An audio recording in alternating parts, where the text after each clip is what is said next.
সময় দ্রুত ফুরিয়ে আসছে, ইরানকে ট্রাম্পের হুঁশিয়ারি।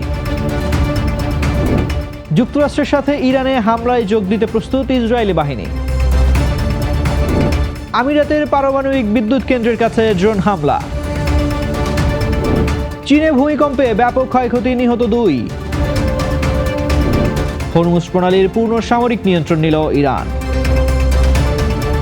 আমন্ত্রণ জানাচ্ছি বাংলাদেশ প্রতিদিন বিশ্ব সংবাদে, সাথে আছি আমি তানজির রহমান। শুনছিলেন এতক্ষণ সংবাদ শিরোনাম, এবারে থাকছে বিস্তারিত সংবাদ।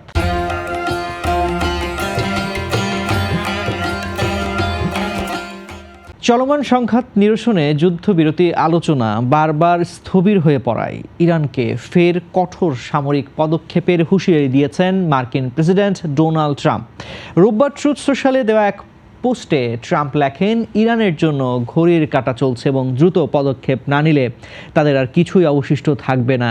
এর আগে ট্রাম্প একটি এআই প্রযুক্তির ছবি পোস্ট করে মধ্যপ্রাচ্যে নতুন উত্তেজনার ইঙ্গিত দেন, যার ক্যাপশন ছিল ঝড়ের আগের শান্ত মুহূর্ত।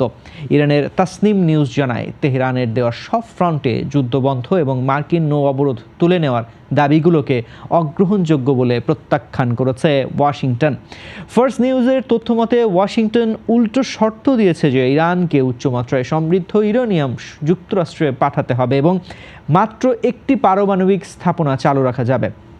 তবে ট্রাম্প ইঙ্গিত দিয়েছেন, ইরান যদি 20 বছরের জন্য তাদের পারমাণবিক কর্মসূচি স্থগিত রাখে তবে তিনি তা মেনে নিতে পারেন। বর্তমানে ইরান হরমুজ প্রণালী নিয়ন্ত্রণ করে বিশ্বের 20% জ্বালানি তেল ও গ্যাস চলমান বন্ধ রাখায় বিশ্ববাজারে তেলের দাম হু হু করে বাড়ছে। জবাবে যুক্তরাষ্ট্রও ইরানের বন্দরগুলোতে কঠোর অবরোধ বজায় রেখেছে এবং দুই দেশের মধ্যে মধ্যস্থতাকারী হিসেবে কাজ করছে পাকিস্তান। যুক্তরাষ্ট্র যদি ইরানের উপর নতুন করে কোনো সামরিক হামলা চালায় তবে ইসরায়েলও তাতে যোগ দেবে এবং ইরানের জ্বালানি অবকাঠামোকে লক্ষ্যবস্তু করবে। ইসরায়েলের পাবলিক ব্রডকাস্টার কানের বরাতে একটি অজ্ঞাত নিরাপত্তা সূত্র এই তথ্য নিশ্চিত করেছে যে ইসরায়েলি সামরিক বাহিনী পুনরায় যুদ্ধ শুরুর প্রস্তুতি নিচ্ছে। গতকাল রোববার মার্কিন প্রেসিডেন্ট ডোনাল্ড ট্রাম্প এবং ইসরায়েলের প্রধানমন্ত্রী বেনিয়ামিন নেতানিয়াহুর মধ্যে আধা ঘন্টারও বেশি সময় ধরে চলা এক ফোনালাপের পরে এই রিপোর্টটি সামনে আসে। উভয় নেতার মধ্যকার এই ফোনালাপে ইরানের সাথে পুনরায় সামরিক সংঘাত শুরু হওয়ার সম্ভাব্য পরিস্থিতি নিয়ে বিস্তারিত আলোচনা হয়েছে। ইসরায়েলের শীর্ষস্থানীয় গণমাধ্যম চ্যানেল 12 জানিয়েছে, যুদ্ধ শুরুর এই প্রস্তুতির আবহে পুরো ইসরায়েলি সামরিক বাহিনীকে সর্বোচ্চ সতর্কতাবস্থায় রাখা হয়েছে।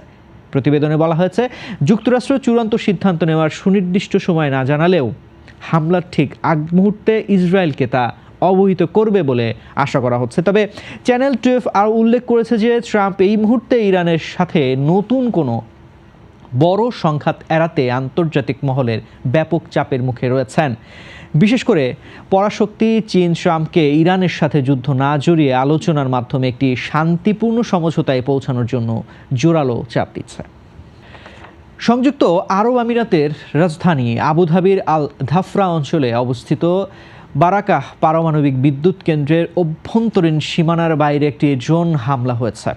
রোববার দেশটির পশ্চিম সীমান্ত দিয়ে মোট 3টি ড্রোন প্রবেশ করে, যার মধ্যে 2টিকে আকাশে ধ্বংস করা হলেও তৃতীয়টি বিদ্যুৎ কেন্দ্রের বাইরে থাকা একটি জেনারেটরে আঘাত হানে।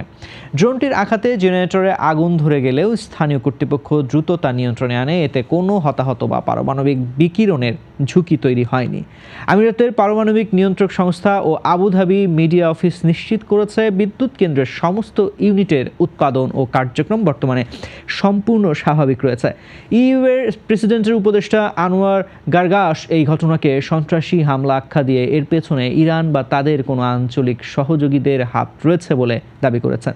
আমিরাতের পররাষ্ট্রমন্ত্রী শেখ আবদুল্লাহ বিন জায়েদ আল নাহিয়ান আন্তর্জাতিক পরমাণু শক্তি সংস্থা IAEA-কে জানিয়েছেন, এমন হামলার জবাব দেওয়ার পূর্ণ অধিকার তাদের রয়েছে। হামলার তীব্র নিন্দা জানিয়ে IAEA এর প্রধান রাফায়েল গ্রোসি গভীর উদ্বেগ প্রকাশ করেছেন এবং পারমাণবিক নিরাপত্তা বিঘ্নিত করে এমন কর্মকাণ্ডকে সম্পূর্ণ অগ্রহণযোগ্য বলেছেন।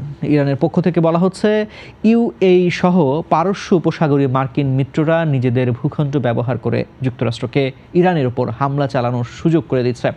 দক্ষিণ কোরিয়ার অংশীদারত্বে নির্মিত $2000 এই বারাকা পারমাণবিক বিদ্যুৎ কেন্দ্রটি 2021 সালে চালু হয়, যা আমিরাতের 25% বিদ্যুতের চাহিদা পূরণ করে।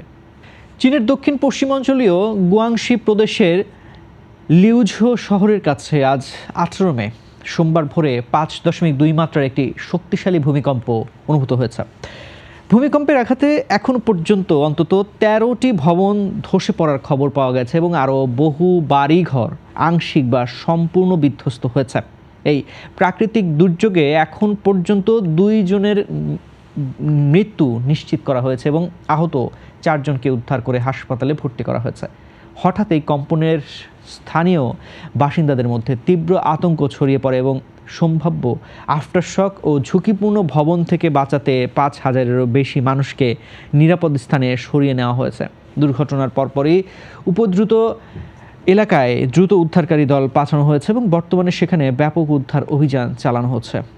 কর্তৃপক্ষ জানিয়েছে, ভূমিকম্পের পর এই অঞ্চলের রেলপথ ও পরিবহন অবকাঠামোর ক্ষয়ক্ষতি পরীক্ষা করা হচ্ছে, যার কারণে আঞ্চলিক যোগাযোগ ও পরিবহন সেবা সাময়িকভাবে বিঘ্নিত হতে পারে।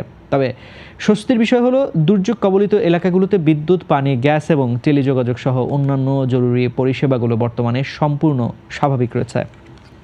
ভূরাজনৈতিক ও অর্থনৈতিক দিক থেকে অত্যন্ত গুরুত্বপূর্ণ হরমুজ প্রণালীর ওপর নিজেদের পূর্ণ সামরিক নিয়ন্ত্রণ ও কর্তৃত্ব প্রতিষ্ঠার দাবি করেছে ইরানের Islamic Revolutionary Guard Corps IRGC।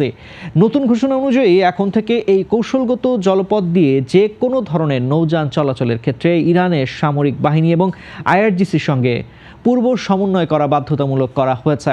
IRGC স্পষ্ট জানিয়েছে, শত্রুভাবাপন্ন বা প্রতিদ্বন্দ্বী দেশগুলোর কোনো সামরিক জাহাজ বা নৌযানকে এই প্রণালী দিয়ে একেবারেই চলাচল করতে দেওয়া হবে না। তবে তেহরানের পক্ষ থেকে আশ্বস্ত করা হয়েছে যে বন্ধুভাবাপন্ন দেশগুলো বাণিজ্যিক ও সাধারণ নৌযানগুলো আগের মতোই স্বাভাবিক নিয়মে এই জলপথ ব্যবহার করতে পারবে।